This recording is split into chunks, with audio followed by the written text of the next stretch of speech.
I want to thank you all for coming here today for this press conference. We're here because 67 souls lost their lives on January 29th. That's why we're here. The NTSB, the National Transportation Safety Board, came out with their preliminary findings today. I want to commend Chair Jennifer Hamady for the great work and great recommendations that came from the board. And I want to talk about their recommendations on how we're going to learn from this crash, but also their investigation and their recommendations. So first off, I want to talk about Route 4. That is the route that helicopters take on the Potomac River right off of Runway 33. That's where this crash took place. And so I thought Chair Hamady, if I can bring up the graphic here, made an incredibly important point in her press conference. And in her graphic, you can see 0 at the bottom would be Runway 33. If you go to the left to 4,000, that is the eastern edge of the river by the embankment. If you go up 200 feet, you are only 75 feet away from a landing aircraft. So at best, we're in a situation where we're threading a needle allowing helicopters to fly down the same airspace as landing aircraft. And why this information wasn't studied and known before January 29th is an important question. But based on that information and this crash, we are going to continue with our restrictions on Route 4 here. So about 36 hours after the crash, we restricted this airspace, and we're going to continue with those restrictions. That would be from Haynes Point to the Wilson Bridge. Again, this is the area right off of Runway 33 where the crash happened. We're going to have a notice to airmen with the specific guidelines on how they're going to fly this route. I talked to Secretary Pete Hegseth earlier today, talked about giving the military, the DOD, a route around this restricted airspace, which I think the military is going to be fine with. We will have exclusions for presidential air travel, vice presidential air travel. If there's a life-saving mission or law enforcement, we'll have exclusions for that, and we'll take the appropriate action at DCA to shut down air travel to make sure we don't have, again, helicopters and airplanes crossing paths. So this is going to continue into the future, again, making sure air travel at DCA is safe. Want to also talk about another point that Chair Hamady brought up, that over the last 2.5 years, there have been 85 near misses or close calls. And that is close calls that are within 200 feet of vertical separation and 1,500 feet of lateral separation. Incredibly close for aircraft. 85 of them. I think the question is, when this data comes in, how did the FAA not know? How did they not study the data to say, hey, this is a hot spot, we're having near misses, and if we don't change our way, we're going to lose lives? That wasn't done. Maybe there was a focus on something other than safety. But in this administration, we are focusing on safety, and so what the FAA has deployed is AI tools to make sure we can sift through the data and find hotspots in our airspace at our airports. So if there's another DCA-esque situation out there, our AI tools will help us identify those and take corrective actions preemptively as opposed to retroactively. Also another incredibly important safety lesson that we've learned from the DC airspace crash. I want to talk a little bit about how we move forward, because there's been a number of air incidents that have taken place over the first several weeks since I came into this department. And there's no unique, they're all unique. There's no common theme to the crashes that have taken place. But I think what it's done for us is made us focus on our air traffic control system. And when we take a look at that system, no doubt it is antiquated, it's old, it's anywhere from 25 to 30 years old. You've heard me say it 1,000 times. We're using floppy disks in our system. We have headphone jacks that were plugging and unplugging. This is, think back to the 1980s, if you were even alive. That's the system that we're using for air traffic control. Now, I want to be clear, our system is safe, right? It's old, but it's safe. But we do have signs to say, looking forward, we don't want to lose lives because we have a break in the system. So it has to be upgraded, and it's going to take money. And a lot of promises have been made from DOT and the FAA about upgrades to the system that have never happened. Again, this should have happened 4 years ago, 10 years ago, 15 years ago. But right now we're at a point where we can actually do it, and we can do it really fast. Again, we're thinking, 3.5, 4 years we can get this completed. A brand new air traffic control system, gold-plated, envy of the world. And so what we're looking at doing is some they're not simple. This is high-tech stuff, but we are going to move from copper wires. We're going to go to fiber, wireless, and satellite, right? A combination of those three in our system. We have radar. Again, it works, but this is from the 1970s or early 80s is the newest radar that we use. We are going to get state-of-the-art, brand new radar to feed into our cabs, into our towers, into our scopes. We need state-of-the-art new terminals for our air traffic controllers. So they have all the right screens with all the best technology behind it that gives them the best data to analyze as they give instructions to air traffic. And finally, we're going to deploy resources for runway safety, new technology that will allow our air traffic controllers not to use binoculars in the tower to see where aircraft are at, but to actually have ground radar or sensors at our airports that will allow air traffic controllers to see where airplanes are at and better control their movements. We've heard a lot of news stories of just near misses on the tarmac. And how do you alleviate that? Take away the binoculars and give them technology so they can see on their screens where every aircraft is at. And I think by doing this, we are going to greatly improve our safety in the system, but it's also going to improve the efficiency that we have in American air travel, which I think will mean less delays, less cancellations, and again, better safety. Now, just a real quick point.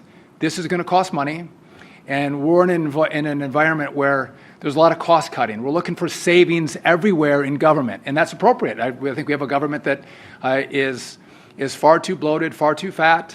We can go on a diet, but that doesn't mean we don't see points that need investment. And this is a place that we need investment. So in the next couple of weeks, I'm going to come out with this plan. I'm going to share it with the Congress, get their feedback, let them put their fingerprints on it. But then I'm going to come back and I'm going to ask the Congress for all the money up front so we can expedite this process of building out this system. One of the problems is it takes too long. If you go 6, 8, 15 years, Congresses change, money changes, priority changes, administrations change, technology changes, and they do fits and starts. They start to upgrade technology, and it never gets completed. It's not that the Congress never gave any money. It's not that the FAA didn't want to do the upgrades. It just takes too long. So they have to give us the money. We're going to lay out our plan to actually do it really quickly. And again, this is the time when you lose 67 lives. I think we can honor those who lost their lives by paying this forward and saying, you know what, we're going to make sure we've learned from this air disaster, and we're going to pay it forward so there's not other families that have to go through the pain and anguish of losing a loved one like these families had to go through. And I think that's how we honor them. That's how we pay it forward. And we do it by fixing the system and making it better and making it work. So again, to the recommendations that the NTSB have given us off this crash, we are adopting, we accept them. We were actually doing them 36 hours after the crash. And we'll look forward to hearing more from the NTSB as their recommendations and investigations continue. And with that, happy to take any questions you may have for me. Thanks.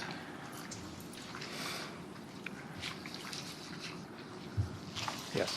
Hi, yeah, Will Geisbach from the Air Current. I was wondering if you could expand a little bit on the AI tools that you mentioned were being used. I know that there's been plans in the past, especially at FAA, to implement those tools in existing databases of like safety data, safety voluntary reporting databases. Can you talk a little bit about where that's being used and when it started?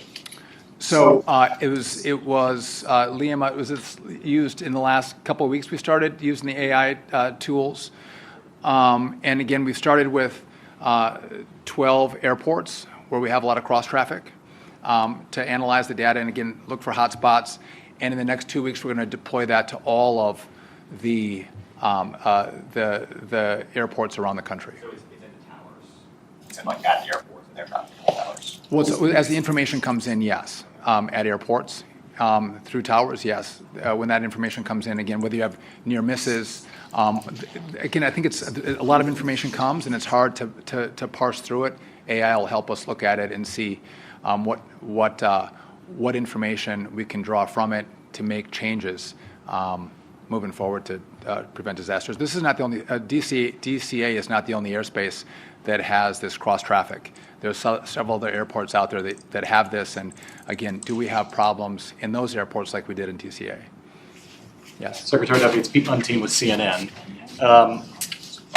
When you think about the fact that the NTSB says there was 15,000 close calls over a 3-year period, 85 of them very close, how upset does that make you? And does it say that the FAA should have been looking at some of that more closely, because a lot of that sounds like it was publicly available data? Yeah, Yes. so does it piss me off? Yes.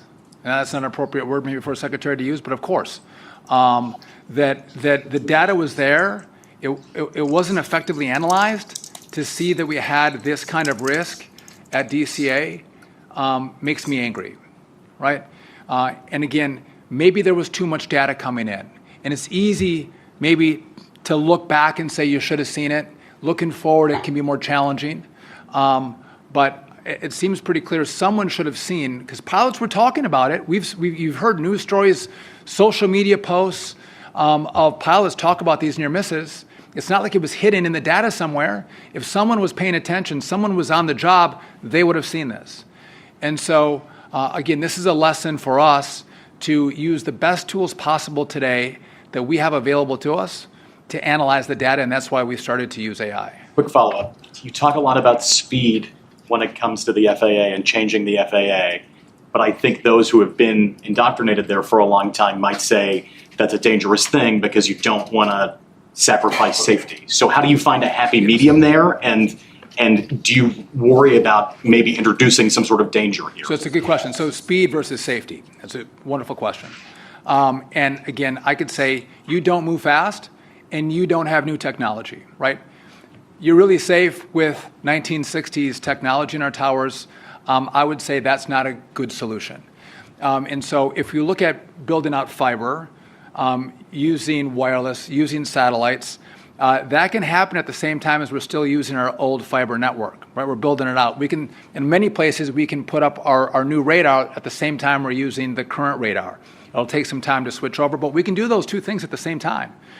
After fiber's laid, we can then come on the backside, choreographing how we do it and start building out our terminals for air traffic controllers, right? So it has to be, many things can happen at the same time, but other things have to be choreographed. And again, the switchover and the training that goes into it is going to have to be done right, but we can't continue with the same system, right?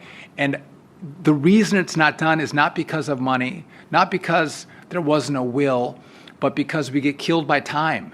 So you have to move fast. And you can train. Listen, it's America. 4 years is still a long time to do this. To get people trained up, to get the technology deployed, to build the state-of-the-art air traffic control system, I think we can't accept anything but that. Yes? Hi, Secretary Duffy. Ali Versprell from Bloomberg News. You previously on Fox mentioned an 18-month time frame for rebuilding the air traffic control system. And right now you talked about 3.5 to 4 years. Can you kind of clarify what you're hoping to get done in 18 months versus the multi-year timeline? The question was 18 months to now 3.5 years. What happened? Listen, I'm not going to do it. We're not going to do a partial. We are going to give you a brand new system, the best of the best, state of the art. And I think we're America. We deserve that. We should have that. So I'm putting everything in to give America the best air traffic control system possible. And again, I think the American people want it, and I think the Congress wants it, and I'm going to give them a plan that'll show that we can do it. Yes. Secretary Duffy, Dave Shepardson from Reuters. So are you going to maintain all the existing restrictions on helicopters at DCA? And can you talk about the fact that the helicopter was not using ADSB out, and whether you want the military to use that safety system on routine training missions? And just on the congressional side, the Prime Administration asked for $8 billion. It sounds like what you're talking about is something much higher than that to get a new system and address all the antiquated parts of the. So yeah, so it's going to be a lot of money, but in regard to how Washington spends money, I think it's going to be a pretty reasonable number. And again, I'm all for efficiencies and slimming down the size of our government, but there are things you have to invest in, and we'll try to do it as cost effectively as possible. But it'll be tens of billions of dollars to fix it, I believe. And again, the Congress sends the money. The Congress, there are smart legislators who understand this space very well, and we'll look for their feedback. Also, with regard to the communication systems that the DoD uses, that's additional conversations we have to have with them about what they should deploy when they fly in civilian airspace. In terms of the existing restrictions, are you maintaining all the current restrictions on helicopters? Yes, we are. We might make some modifications. Again, as this was 36 hours after the crash. So now with the report, I want to make sure that we have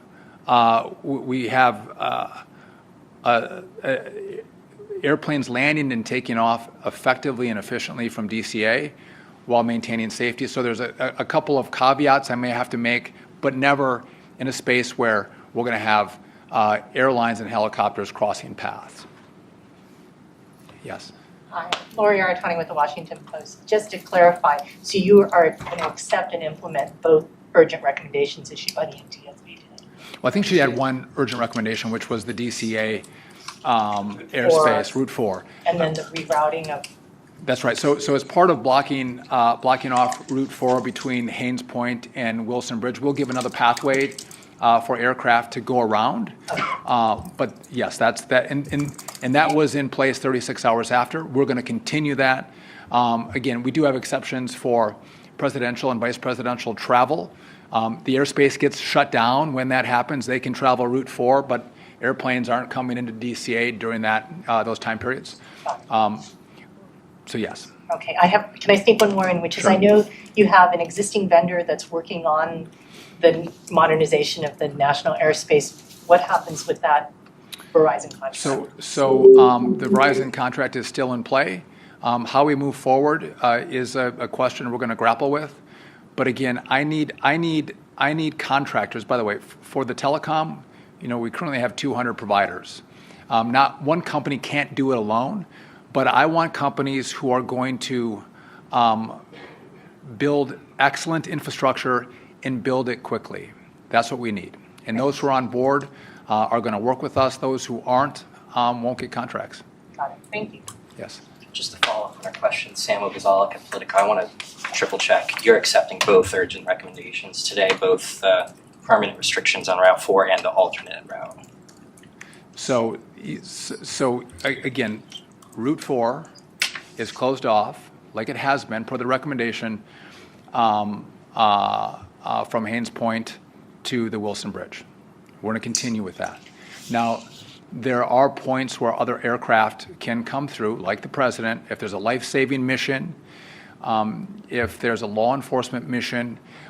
We'll deal with air traffic at DCA as we allow those aircraft to come through. We're going to have a notice to airmen that comes out. We're going to put all the finer points on this by tomorrow and release that to the public and to pilots.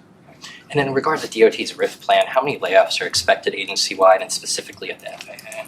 Well, when we make that decision, I'll get back to you, or you can reach out to us. Yes?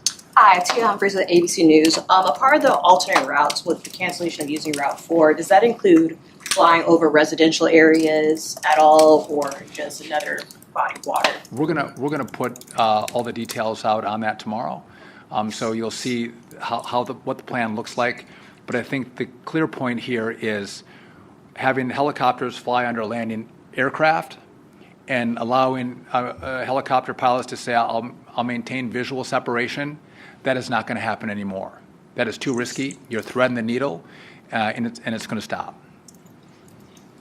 Thank you, Mr. Secretary. Just a question on safety more broadly. I'm sure you've seen Delta's CEO came out and said that airfare ticket sales are down as a result of the recent crashes. I think American changed its revenue outlook to the downside as a result of the crashes. They've said that flying is still safe. You've said it. NTSB Chair Hamandi has said it. But are you worried that these assurances are not getting through to the flying public or the public writ large?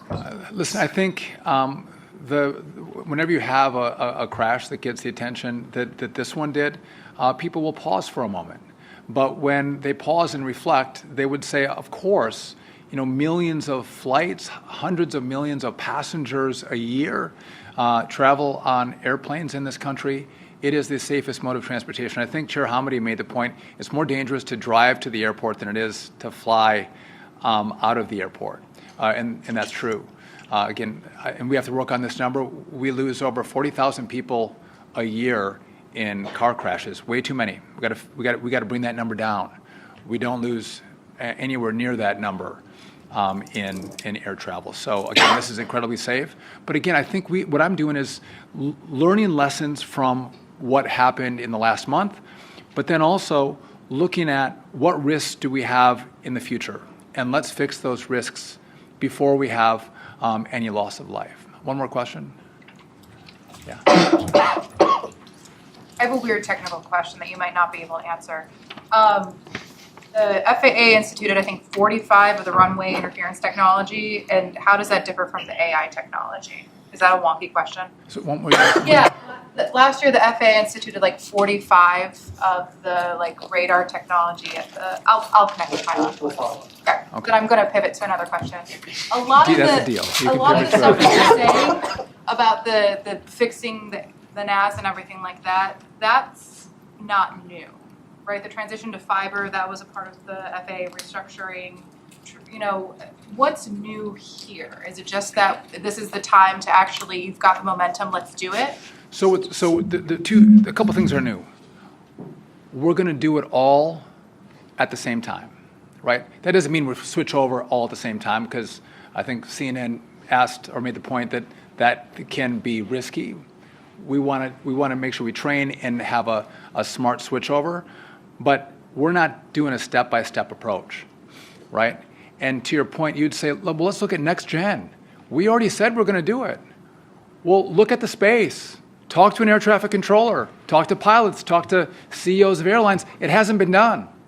And so our mission is to have, and I've made this call, and I've had a lot of feedback. I want some of the best engineers, some of the best minds in America to help us think through how we can do this really quickly. Again, we can lay fiber. It can be done quickly, but those who lay fiber can't put us at the back of the line. We can't come before every other customer that they have. They should put us at the front of the line to make sure they do our work first. And again, with that kind of focus, I think the promises that have been made for over a decade that have never come to fruition can actually happen. And again, I would just note that President Trump moves at a different speed, and he brings in different talent to help accomplish the goals of his administration, and we're going to tap into that talent.